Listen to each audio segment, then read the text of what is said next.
Welcome to Mousetalgia, your podcast all about Disneyland, Disney California Adventure, and everything else Disney, including the Walt Disney Family Museum, where we talk about many of the events that are happening there. And today we are honored to be able to highlight and talk about the Walt Disney Family Museum. Today we have with us Jeff. Hello, everybody. And Kristen. Hello. And although today we are in video mode, we are normally an audio podcast, and you can find us at mousetalgia.com. That's right. All right, now let's start off with the Mousetalgia Roundup. And today's Roundup is, because we're going to be talking about Marvel today, if you could Marvelize any Disney classic character, you know, they got bit by some radioactive spider and became something else, who would it be that you would Marvelize? Jeff? This was pretty easy for me, actually. Kristen kind of came up with this question, and at first listening to the question, I thought, that's going to be tricky, but I immediately had an answer, and I don't even have any second thoughts, and that's Rapunzel. She's already a superhero, basically, with her pan. So, I mean, there's not a lot I would change. I might make that skillet have some kind of supernatural power, something. It should glow or something amazing about the skillet when she's ready to, superpowers activate. It's interesting because just last night I was binging on Chuck, right? And so Flynn Rider used to be was played by an actor who played kind of a superhero, but a weird superhero, like a person with superhero powers. So kind of, I just feel like that whole Rapunzel story, both Flynn and Rapunzel, they both have these qualities that are just almost like superheroes already. Okay. But Rapunzel, for sure, Rapunzel. What about you, Kristen? What would you do? So I'm going to go with Mr. Toad, just because, one, he's real small. So, like zip, zip, zip, zip, like he's like jumping around, and then he lands on your shoulders and he does his crazy hypnotic eyes, like when he gets Motor Mania, and he can use his like Motor Mania spinny eyes to hypnotize you. So you can't see him, like he's too fast, and then he's in front of you, and then you're hypnotized and you fall under whatever he wants you to do. So he says like, spin, spin, spin, spin, put down your weapons, and you put it down and then have tea or whatever. So he's not really like a muscle superhero. Like he's not Thor or he's not Rapunzel with her pan. He's more using his eye mind power to get you to do what you want. What he wants. He feels like almost like the kind of powers he has, it feels like more of a villain than a hero. Are you saying? No, he would be a hero. He's sure? a toad for good. He's a toad for good. And even his little like red coat, it could like transform into a cape. Like he's just ready for it. Like everything, he's built to be a hero. He causes plenty of destruction on a good day, so it seems like he'd be a perfect Marvel character. What a great origin story, right? Like he'd led a life of destruction, and then he had a moment of change, and everything got better. sad baby sounds in the background. You know what happens, right? Dave, how about you? So I was thinking Pinocchio. And I was thinking Pinocchio could have, like his legs could detach because, they're wood and, just a little joint, like, and he could have all these cool gizmos that would attach to him, kind of Iron Man-esque. Okay. But, he would be part of the machine instead of, sitting inside a machine or something. Yeah. Like his elbow could be like a boomerang, like take it off and like whoosh. And then or, he could attach some sort of like, I don't know, corkscrew ray gun thing. I don't know. Who knows what he could attach all kinds of different tools or, things to protect him or whatever. And Pinocchio. I think it would add to it because he's kind of, this endearing character in the first place, is kind of awkward and bumbling, and so I think it could work. I like to imagine that, like, kind of like the Hulk, like when he starts to transform, everything's changing. Like all of a sudden, Pinocchio's nose would start growing. Like, oh, here comes a nose, and then like everyone just gets out of there because he's gonna go full on wood carver. Becky's fired. It's reality. And maybe we should mention here, we do have a fourth member of the team sometimes, and that would be Becky, Dave's wife, who is, as you can hear, very busy right now. So she can't be part of the recording today, but she is here with us, both literally helping us be able to even do this, and in spirit. So well, and my 4-year-old was on theme today and throwing a trash can during our recording. So wait, she's 5, not 4. She's 5. Geez, she's 5 and throwing a trash can. The Hulk would do that, right? Just like whoosh, throw a trash can. Hulk would do that. All right. Absolutely. Yeah, so we are happy that you all decided to tune in to listen today. It's a very special edition of Mousetalgia, like Dave mentioned, because we usually don't do video. We usually are an audio podcast, and then it's easier, much easier to just clip out the background noise. But it's not a problem because we're here with you, and today is very special. We're going to talk about, like Kristen's question here for us to begin with kind of indicates, we're going to talk about Marvel Comics and the Disney Company and how they all work together. Marvel, of course, Disney purchased Marvel and now it's part of the company, right? And that was a big deal a decade ago, whenever that happened. And so we're going to kind of look at where it's at now, and how the company, the comics and the company have meshed. I'm really excited about today's topic because we know most of us have been home for the last 6 months or so. It's kind of a different world. Like Jeff said, we're usually an audio podcast, not a video podcast, but we have been doing some Zoom calls with our listeners, some kind of like fun after hours things.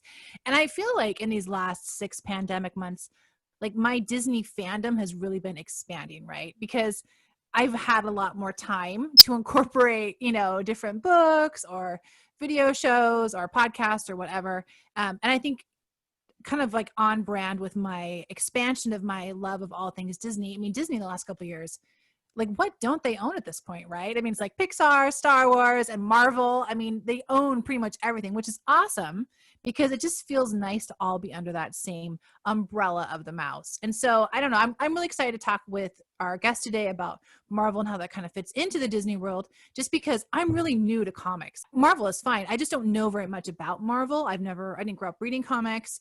I like romantic comedies, not action films. And so I'm excited to have another venue or another area I can kind of expand my fandom into. I don't know. What about you guys? Did you grow up with Marvel and comics, or is this new to you too?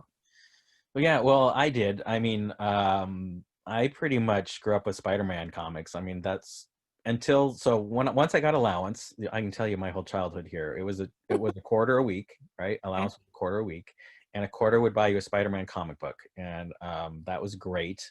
And I think it was still a quarter when Star Wars came out. The trouble came when Star Wars opened, because then it was, I can get a comic book or a couple packs of Star Wars cards. I think they were a dime. So it was kind of like, I don't know what to do, and then when comic books went up to 35 cents and I was still getting a quarter a week, that was trouble too.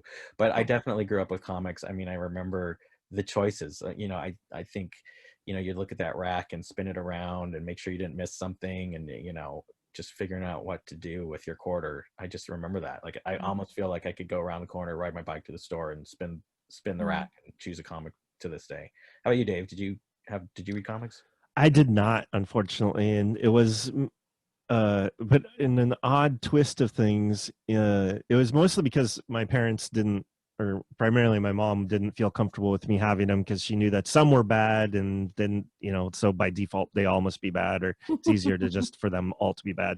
But in junior high, I was really big into collecting baseball cards, or it was actually probably more like just like 6th grade, more like 5th, 6th grade. I was into baseball cards, and then I started collecting comic cards, having no clue who these characters were. I started collecting them just because I had a friend that was into it, and so I got into it. And so I have a whole bunch of Marvel cards from like when I was in 5th and 6th grade. Yeah. I think there's a gazillion of them, trillion of them out there, so I don't think they're really worth anything. But somewhere in my collection, I still have them in the garage, these Marvel cards. And I think they were almost all Marvel. I don't think I had DC. I think they were just by chance happened to be Marvel cards that I collected. And so that was kind of my, I guess, exposure into comics and learning about the characters, because there you have a profile about them and you can learn about them in pictures. So it was not comic books, it was collecting cards. Yeah. Well, we're going to talk to someone today who can help us bridge the worlds of comics and in the world of Disney. And so I'm really excited, like Kristen said, to talk to our special guest today and learn more about Marvel and Disney. All right. Well, up next, we have a very special guest with us, a good friend of ours, a friend of the podcast, Brian Crosby, creative director for themed entertainment at Marvel. Welcome back to Mousetalgia, Brian. Oh my gosh, it's always awesome to join the Mousetalgia team. You guys are the best. I love hanging out with you guys. And we just happened to record it. But more than anything, I just like hanging out and chatting. Thank you. That's awesome. We appreciate that, Brian. You got it. Thanks for having me. All right. So we've talked with you on Mousetalgia before, as we've mentioned, and we know that you love Disney. But can you take us back to your very first job working for the Mouse and how you got started with the company? Yeah, well, my first job with the Mouse was kind of obscure. It was when the Walt Disney Company owned the Anaheim Angels, and I worked at Angel Stadium of Anaheim as a ticket taker in the parking lot, selling parking tickets. So that was my first job with the Mouse. But I'm sure that's probably not what you really want to talk about. My first job was actually in 2005. I entered the Imaginations design competition, which is a competition that Walt Disney Imagineering puts on every year. It's meant to find kind of new, diverse talent from all over the world. Lots of people enter. It's really for college students. And a friend of mine told me about it. And, of course, growing up in Orange County, I knew what Imagineering was. Never really had considered it as a career, though. It just seemed like, Willy Wonka's chocolate factory, and like, who could ever get into that? So there didn't seem to be a career path to become an Imagineer, at least that I was aware of at the time. So I was actually working really hard to break back into comics. I worked in comics for a few years, starting in 1999. Didn't make any money, worked on some independent projects. It was really hard to sustain myself, but I went back to school and, like I said, entered this competition, and with a buddy of mine, Josh Stedman, who's worked at Disney himself.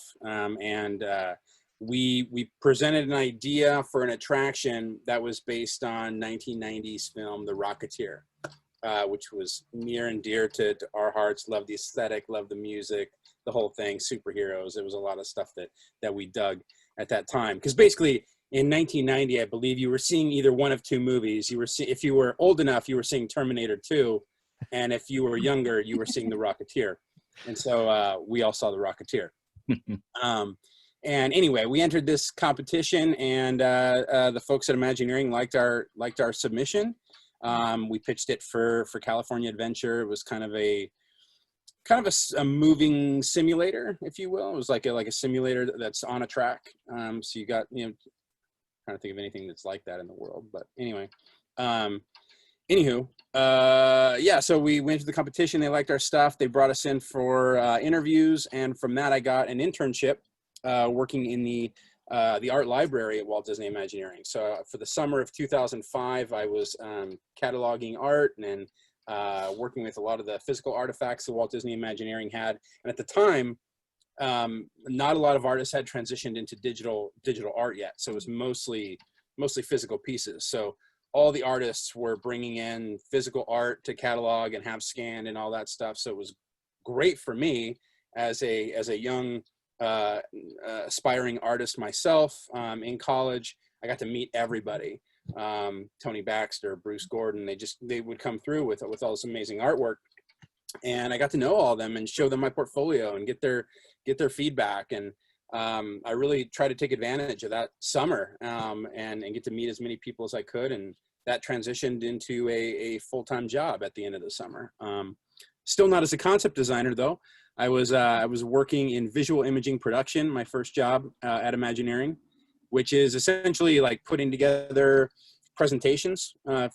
People still weren't using Keynote or PowerPoint too much. It was like physical storyboards, yep. They were awesome. Like, these big boards with the panels of what was going to happen in the various attractions and concepts. And I did that for about a year and a half before I finally broke into concept design at Imagineering. But it was a lot of late nights, a lot of working on my own, a lot of sacrifice of personal time to prove that I had the chops. I learned very quickly that first job into Imagineering is not like you made it. It's like, no, now the work really begins. Now that the door has cracked open, and you got to really push yourself and sacrifice. Because, people have been there for 20, 30, 35, 40 years. And so that's who you're competing with for some of the jobs. So you gotta work your butt off, man. Yeah. That's my long-winded answer. Sorry. No, that's great. So we met you actually years ago, like Yeah. 11, 12 years ago. We've known you a long time when I you were feel like more I've of known a you my whole life. right. I know it feels like That's how tight we all are. but we really came to know you as kind of a haunted mansion. I think that's the Yeah. area we came to know you at. And then you've made this transition to Marvel since we've known you. And it's interesting because I honestly, Marvel for me, I've never been a comic book girl. My first experience with Marvel with Disney was in Hong Kong Disneyland with the Iron Man experience. And so I know, right? I would love though to hear before we jump into the world of Marvel and comics, like what exactly do you do for your job? Because I don't get Great it. question. What do I you was do? hoping you could tell me. No, yeah. I mean, getting to Iron Man experience was a long haul before we got to that. Mm-hmm. But what I do is, it's really kind of the newest division of Marvel. I mean, people know Marvel certainly for comic books and of course the big Marvel Studios films and animation, and now video games is really on the scene in a big way. But themed entertainment is really kind of a new area for Marvel. In fact, when I was at Imagineering and I was offered this position, it wasn't actually a division yet. It was still kind of an assignment that marketing folks had. It was called live events. And so there was, various things, around the world, conventions and stuff like that. And so when they brought me on, it was really to start up this new division of Marvel. And so, we changed the name to Marvel Themed Entertainment. And we're still a very small team, but, all of Marvel is actually a pretty lean organization. And it's our job to help bring these characters to life in dimensional spatial experiences. Sometimes that can be theme parks, it can be museum exhibits, it can be comic conventions, it can be traveling shows, it can be character appearances. It's kind of, if it's not on a screen or in a book, it's usually falls in our camp in some way. So, and we're doing a lot of marathons, things like that, which are, a lot of them are virtual now. During the great COVID time that we're all experiencing right now, but yeah, that's kind of what we do. So it's a lot of fun. I mean, I feel very blessed that we have this brand, these characters that people have loved for decades, and then we get to try and bring them to life in completely new ways that they've never gotten to experience them before. That's fun. Wow. Yeah. The way, I mean, going back to what you originally said about you started in comics, right? And you think about Marvel, and now it's in the theme parks, it's movies, but it's at the heart of the storytelling is comics. And comics also goes with the Walt Disney Company way back to the beginning. So I guess I'm curious about, if you go back and look at Walt's early work, as an illustrator, and then the comics became a big part of the Disney Studios, along with the characters and everything. I'm wondering if you can tell us, what is it about comics? Like, what drew you to comics yourself, like as a young guy that wanted to get into that industry? And I mean, and then do you feel like that influenced you as you went to Disney? Like, did the comics follow you there? Totally did. Yeah. So, I mean, comics, I started reading comics when I was 10 years old. I still have my first comic. I'm not ashamed to admit it was from the Distinguished Competition. It was a Detective Comics book, issue number 576, I believe. And the reason that comic stood out to me, I didn't know comics existed before then. My mom, I stayed homesick from school one day, and she needed to run to 7-Eleven. And I ran to 7-Eleven with her, and I saw a spinner rack of comics. And I loved superheroes. I was watching Super Friends and Spider-Man and His Amazing Friends, and I knew the Batman 66 show and things like that.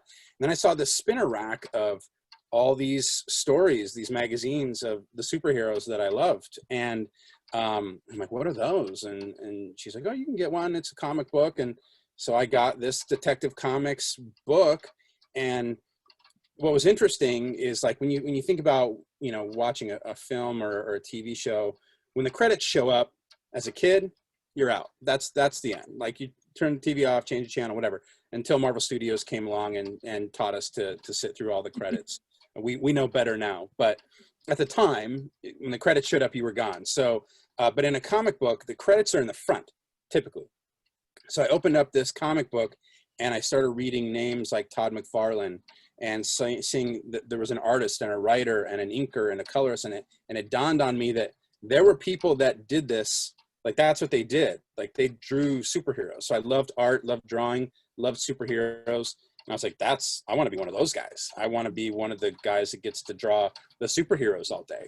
And so at 10 years old, I knew that I wanted to be a comic book artist. And I always, loved drawing. And so that really became my quest. So if I think back to my childhood, the two things that were probably the most influential to me were comics at the age of 10, but also going to Disneyland every year. I mean, I grew up here in Orange County. My family would take us to Disneyland once a year. And that was like the best day of the year. The night before we'd go to Disneyland, you guys have probably seen it. There was this Pirates of the Caribbean book. And it was a great book. It had, had all the pirate coins and all the pirate flags, and it told had a lot of, gorgeous Mark Davis artwork, and all that was great. But the thing I loved the most was inside the front cover was the layout of the attraction, kind of a fun map version of Pirates of the Caribbean. And I would sit there the night before and just trace my finger through the path, know where the waterfalls are and where I was going to see the skeletons and where the battle was going to be. And I loved it. I loved that book. And that was my yearly ritual, was to pour through that Pirates of the Caribbean book. And so anyway, so I loved Disneyland. I loved theme park storytelling. And then, as I got older and kept pursuing comic books, it was definitely a big part of my life. And I did break in drawing a book called Barbie Spawn in 1999, which is exactly what it sounds like. It's like, if you know Barbie the doll and Spawn, like the guy from hell, like it's those things combined. Very bizarre internet comic book. I drew 3 issues of it before the company went under. But hey, I got to be a professional comic book artist, and it set me off on a path. If nothing else, I got to get into Comic-Con for free after that as a pro. So that was the best part that came of that whole thing. Didn't make 1 cent drawing that book. But yeah, as I moved into Disney, certainly comics influenced me, but I had to think about my art differently, because I did a lot of storyboards, which is what I ended up doing a lot of as my time as a concept designer. A lot of storyboarding, kind of going through what an attraction would be.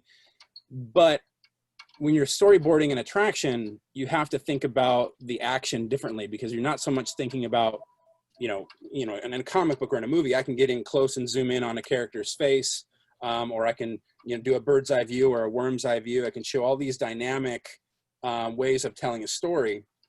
But in attraction, largely it's a pretty fixed perspective, and so you have to think about what are the guests seeing. So I can draw a lot of pretty pictures, but what are the people in the ride vehicle actually going to see? And so I had to think about how I told stories in a completely new way. So I brought that comic book experience into my storyboarding at Imagineering, and then it was the perfect combo when Marvel became part of the family, became part of the Walt Disney Company, because then it was like I had all this baked in knowledge of Marvel Comics just from years of being a nerd and reading comics. Still a nerd reading comics, by the way, today.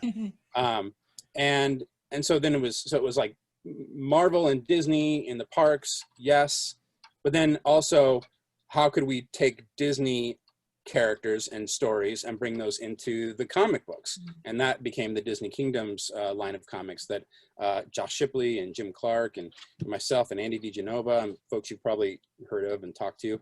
I know you know Shipley. And so Disney Kingdoms became another way of kind of reaping the fruits of the marriage between Disney and Marvel. So yeah, comics is a huge part of my life. And it still is to this day as I work on the Marvel characters, for sure. So, I mean, you've kind of touched on it a little bit, but when Disney acquired Marvel, the studio's number of characters and storylines that they, had just grew expenentially. There's like a gazillion Marvel characters. So when you think about the Marvel pantheon, you're rounding up, but yes. when you think about all of those characters and the storylines, how do you feel they marry with the Disney style of storytelling? Yeah, so that was, we talked a lot about that, because that was, I think I've told you guys the story before. I mean, you guys know very well as Disney Parks fans, when you go into Disneyland, you first walk through the tunnel and there's the plaque that says, "Here you leave today and enter the worlds of yesterday, tomorrow, and fantasy." And Marvel characters are not that. they're not necessarily, I mean, certainly they have characters from the past. They have characters that are fantastical. They have characters that are from the future, but largely the bulk of the Marvel Universe takes place in the here and now.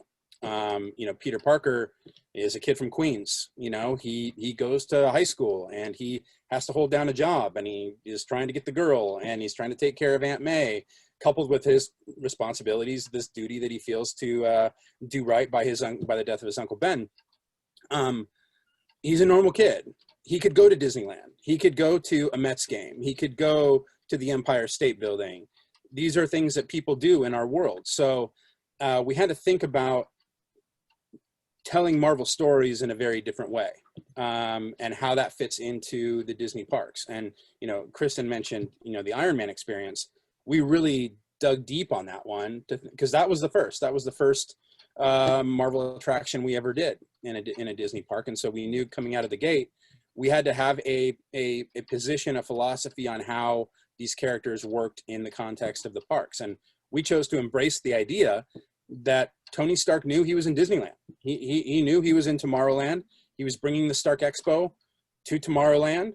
And there may have been a history with Howard Stark and Walt Disney. It seems like they could have flown in similar circles. We didn't get too deep on that, but we may suggest at it, you know, at times. But I mean, when you ride that attraction, Kristen, you know, when you take it, you know, in a very Mission to Mars like way, or, you know, you fly out over Disneyland. Yeah, that's the first thing you do. You fly past the castle. You fly over the bay and then into the city of Hong Kong. So you are absolutely grounded in the park.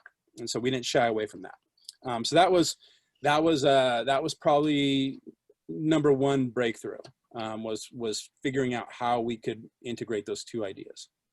Huh. Yeah, you know, interesting thing about characters, right? You mentioned their philosophy for a moment, and maybe we can talk a little bit more philosophically about the stories here.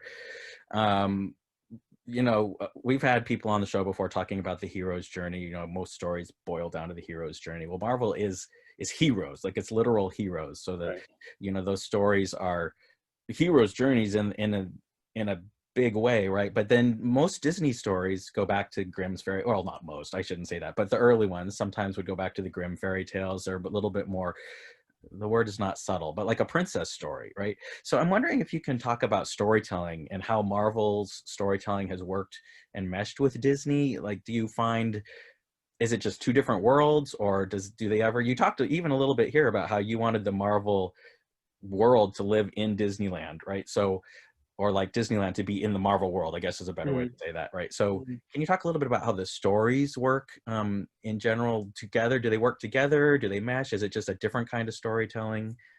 I think it's a different kind of storytelling in that we're trying to be more reflective of the world around us. You know, if you talk to any Marvel creator, a phrase that comes up a lot is, you know, Marvel is the world outside your window. So, you know, with the rare exception, sure, you have, you know, places like Asgard and Wakanda that are, you know, very different from, you know, not from things that we experience, but largely what makes the Marvel characters great is that they are juxtaposed against a mundane, ordinary world. That's what makes them spectacular. There's a great book by Alex Ross Illustrated called Marvels, and it's told from the perspective of an ordinary guy, just a man who doesn't necessarily know Tony Stark, he doesn't know Reed Richards, he doesn't know any of these people. He just sees all this stuff happening around him. He's a guy who's in New York, he's like a reporter, and he sees suddenly a guy who grows to the size of a building, and he's walking over the top, and like there's alien invasions happening. You're like, this is insane. Like it's the rise of the Marvels. And so I think it's that juxtaposition that makes Marvel different. Now I think, you know, and every story has its own kind of philosophy of what makes it work. I mean, certainly, you know, Star Wars harkens back to the hero's journey for sure. You know, and Disney has its, you know, version of stories, but I think the Marvel stories are intended to be relatable. And I think the characters are certainly flawed. They're rarely perfect people. You know, they usually have some glaring personality issue that they need to overcome.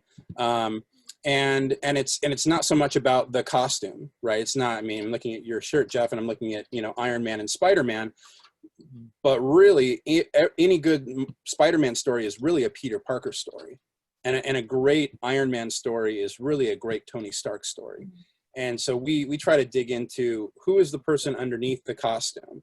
And that's what will allow you to care about what happens to them once they put the costume on.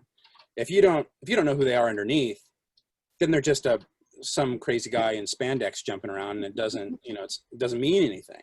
And you know, when Spider-Man jumps off of a building, you're not worried. You're not worried for him, right? Because you know he's Spider-Man. He's a superhero. He's going to be fine. But if you know Peter Parker and you know the things he's going through in his life, and you're in that mask with him, and then he jumps off the building, jumps off the ledge, now you're there with him, and you're concerned about him, and you care about what's happening in his life and his world. So that's what we really try to do at Marvel, is think first about the people underneath the suit, and less about, and then the suit will come later.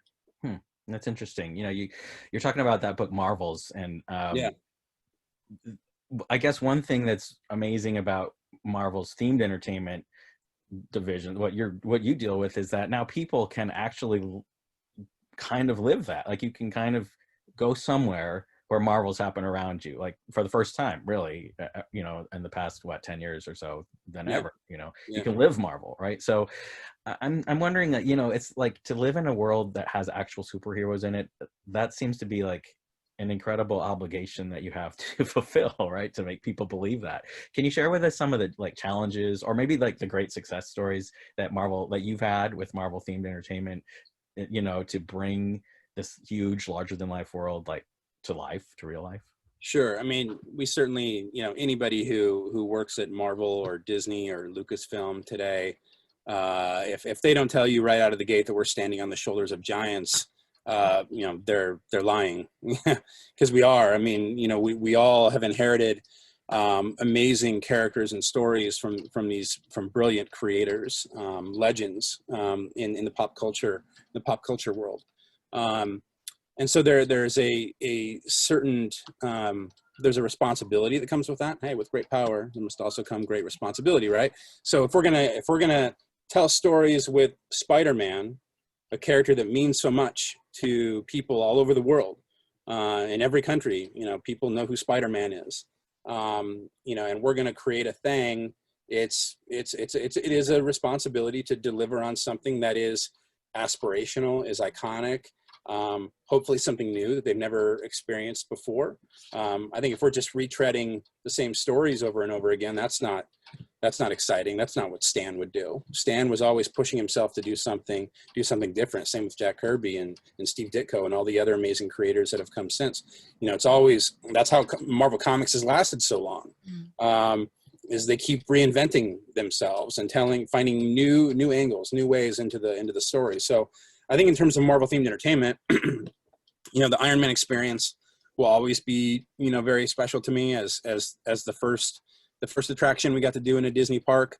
That meant a lot to me, as in that I got to pitch it on day one, work on it while I was at Disney, by the way, work on it while I was at Disney for a couple years, and then about halfway through transitioned into my new role at Marvel, and then picked up that attraction and finished it out as the creative director of themed entertainment at Marvel.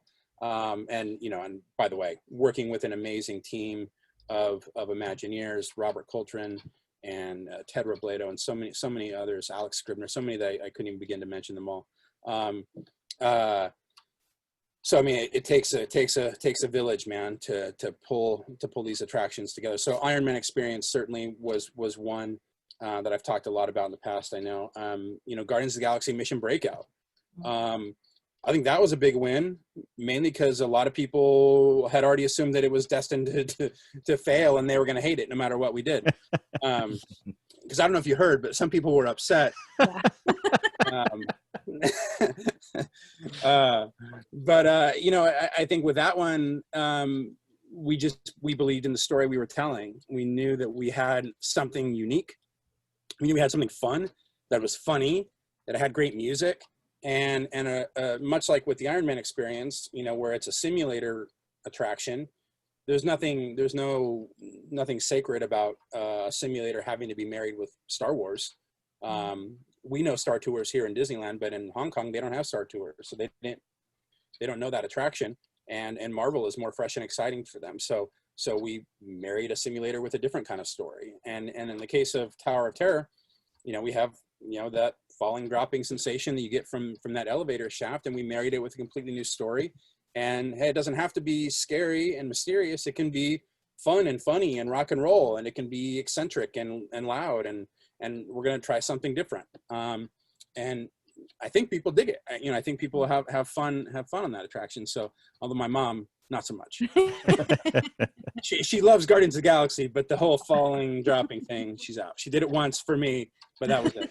I think outside of the parks, you know, we currently have a museum exhibit that's traveling around. It started in the Museum of Pop Culture in Seattle, MoPop, and it's called the Marvel Universal Superheroes, where we tell the full 75 to 80 year history of Marvel, you know, from day one, from Marvel Comics #1 all the way through up to today, with, you know, the release of big tentpole films and video games like Spider-Man and Avengers just got released, and you know, we're anxiously awaiting the release of Black Widow, and you know, the Marvel Cinematic Universe is in full swing. I mean, you know, 23 films in. I mean, they're cranking. We're releasing, you know, 15 to 20 comic books every week, and we got animated series on the horizon and live action series on the horizon at Disney Plus. So like, Marvel is like here in a big bad way and we have you 7 days a week, 24 hours a day. Like, that's the goal, is that you're always doing something Marvel.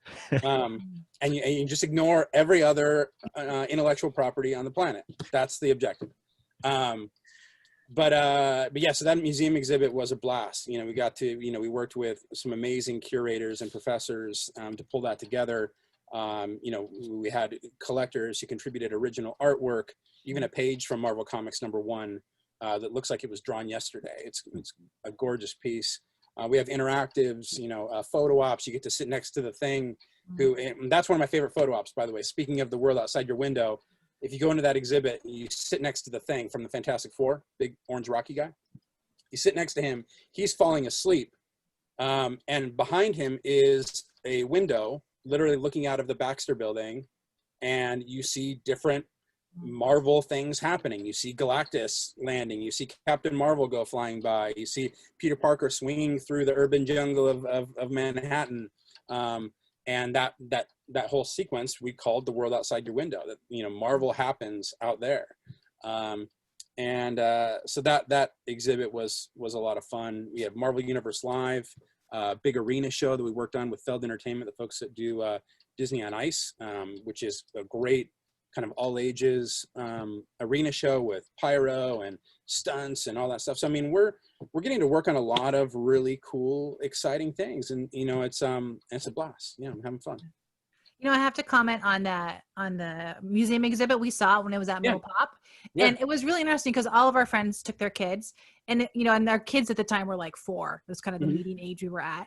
And it was really neat to see how these kids who have not read a comic and were honestly probably a little bit too young for some of the Marvel action sequences, loved that exhibit. Like, it was so great for families and not just like super Marvel people. And I think it kind of lit this little ember inside of all Kala and her 4-year-old friends for comics for the future, because they got to sit next to that big rock guy, and there was Spider-Man hanging upside down, and like, it was the thing rock guy. Oh, just thing. But you know what I'm saying? Like, it just was really cool to like have a way to expose younger kids in a really peaceful, I guess, environment, because Marvel is action packed, right? And not all 4-year-olds are good with fight sequences. So it was really cool to see these little guys just kind of start to, maybe that initial Marvel seed was planted. That's great. You know, I mean, it's almost at this point, I mean, you think, you know, the Marvel Cinematic Universe has been around for a little over 10 years now. So if you saw Iron Man when you were 8, suddenly you're an adult now. and you have essentially grown up with the Marvel Cinematic Universe. And you're about to enter college, and in a few years you maybe be getting married and having kids and all that stuff. And many of those kids who have grown up with the Marvel Cinematic Universe now know that version of the characters. And they know the movies more so than they know the comics. Nerds like me who grew up in the 80s, we knew the comics and we knew a couple of animated series, but it was the comic books were the Bible. And then wow, then they were making movies of the comics, but now it's the reverse. It's kind of the Pirates of the Caribbean effect, where you get to Shanghai, you go, wow, this is the movie Pirates of the Caribbean, because that's what they know. They didn't grow up with the Pirates of the Caribbean that we all grew up with at Disneyland, where there was no Jack Sparrow or Barbossa or any of that stuff. So it's the reverse. So it's like, okay, how do we make comics interesting for kids and teenagers and even some adults that are now being introduced to the Marvel Universe through the lens of the film, and they are maybe hoping to experience more of the Marvel Universe in between films, and maybe they'll dip into a comic book store and pick up a comic and check out some of those adventures. So it's an interesting balancing act. But you mentioned publishing kind of being the heart of it. I think that's still the way we think of it. The films are like kind of the face of the organism. And the comics are the beating heart that's pumping this blood to all the extremities of this Marvel organism, because that's where we're able to try new things that are maybe off the wall or unique or different, or we're going to invent new characters and see what sticks. I mean, through that you get characters like Ms. Marvel, who's now getting her own live action series, who's a Muslim American character and an Inhuman, and has polymorph powers and is completely new and is very much a Peter Parker-esque character in that she's a high school kid with problems. And you've got Miles Morales, who comes out of the comic books, who now is up on the big screen in Spider-Man Into the Spider-Verse and is getting his own game at the end of the year. And so you got all these characters that we're able to introduce in comics and try new things. And if there are things that people dig and want more of, we can create new comics and then also introduce them in other media. And then when it comes to themed entertainment, then we go, okay, now what stories do people want to step into? Or more importantly, what experiences do people want to have in the Marvel universe? Because in a Marvel in a theme park story or in a themed entertainment experience, if it's a first person experience, you're the protagonist. You're the one on the runaway train on Big Thunder Mountain. You're not watching somebody on a runaway train. So this is different from Marvel, right? We're not watching a film or reading a comic. We're now in it. So Rocket has to address you sitting in the thing and go, hey, I need your help. I only have little raccoon hands. I need your human hands to liberate the Guardians of the Galaxy from the captivity of the Collector. So we immediately become the protagonist, and we're the star of the story, and the Guardians are kind of along for the ride. They need us. So that's a different way of thinking about our stories too. That's cool. Brian, thank you so much for your time today and sharing a little bit of your Marvel world, your Marvel universe with us. We are excited to eventually get back out into the real world and step into all of these experiences you've already created and ones that are yet to come. So we look forward to having you back soon to talk about more marvelous things. Anytime. Happy to be here. Thanks for having me, guys. You guys are awesome. All right. Well, it was great to talk to Brian and, learn a little bit more about Marvel. Every time we talk to him, learn a little bit more and feel a little bit more informed about how it all works together. So it's always great to talk to him. And we also want to thank the Walt Disney Family Museum for including us in the International Podcast Celebration that they are helping support this year. And to kind of, close up the show, why don't we go around and share some of our favorite moments from the Walt Disney Family Museum? Jeff, do you have kind of a favorite moment that comes to mind when you think about the Walt Disney Family Museum? Yeah, for sure. Wow. No, actually, there's so many really amazing things that have happened there. And Kristen, if you don't share your favorite memory from there the way that I think it should be shared, I'm going to share it again.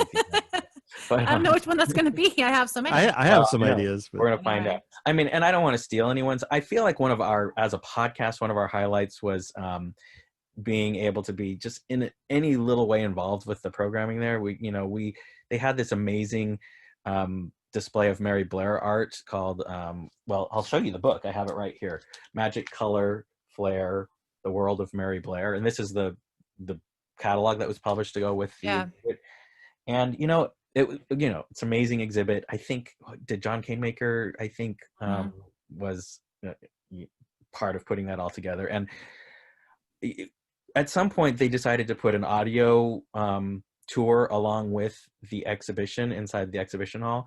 And we had done some interviews with Alice Davis, Mark Davis' wife, Alice Davis, and because they were very close friends with Mary Blair, right? And so she knew her personally, and we talked to her about that on the show. And then basically the people putting the audio tour together for the museum called and asked us, hey, can we use your audio in our tour of the Mary Blair exhibition at the museum? And I just thought that whole experience, both getting to be a part of it, getting to be there and talk to all those amazing people and see Alice again, and it was just one of the highlights of, I think, the museum's history in general, and then just to be a little part of it was really special. Kristen, you have a good memory? Yeah, so I live in Seattle now, but I used to live in the Bay Area with you guys before I got married. And, our podcast started pretty much right around the time the museum opened. And I loved it because I think at that time we were kind of building our listenership. And at the same, the Walt Disney Family Museum gave us the chance to build relationships in person with people, which was really cool.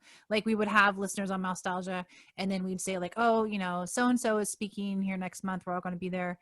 And then a bunch of listeners would be there and we get to meet them in person. And I feel like we really formed friendships with people. I mean, it's been, we're 12 years in at this point for Mousetalgia. And I can think back to people I've known for 12 years because they were listeners and we met them at the museum, and they kind of had for a long time, a monthly program that we would all go to and be like, oh, see you next month. And so it was really cool to experience that. And I think, people who listen to our show regularly know, my husband and I had our wedding reception there, and it was amazing because the day of our wedding reception was a day that Brad Bird was talking, and some of the volunteers that were Mousetalgites and we'd gotten to know over the years were so amazing, and they convinced him to come over to our wedding. Brad Bird came to our wedding reception. That was awesome. It was. I mean, he was so generous and kind, and came in and had photos and autographs, and I mean, it was crazy. And I just thought though, it was such a great experience to meet him, and then he was at our wedding reception.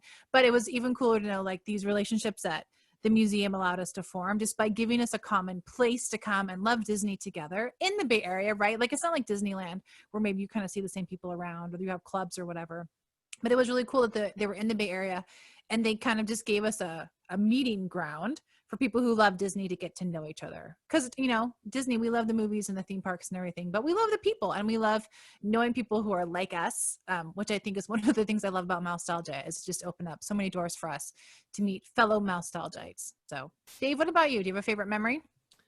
The first one that came to my mind was, perhaps appropriately, was the opening. I think it was a preview that we got to go to the Walt Disney Family Museum, and just going to that and just the excitement behind it and the wonder of the whole experience.